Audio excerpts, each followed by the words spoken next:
profilimizga kirib olamiz. O'zimizga kerakli restoran tanlaymiz.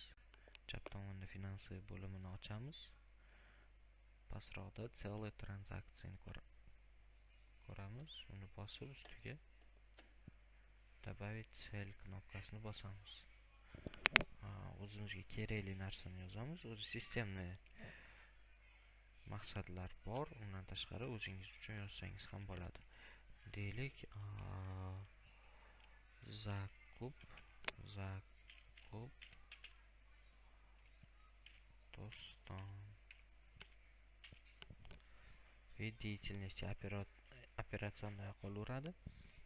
Agar sizlar bunga pul berishinglar kerak bo'lsa, источник сейф bo'ladi, получатель kontragent bo'ladi. Agar kimdandir pul olishinglar kerak bo'lsa, o'sha odamdan источник kontragent bo'ladi, получатель сейф qilasizlar.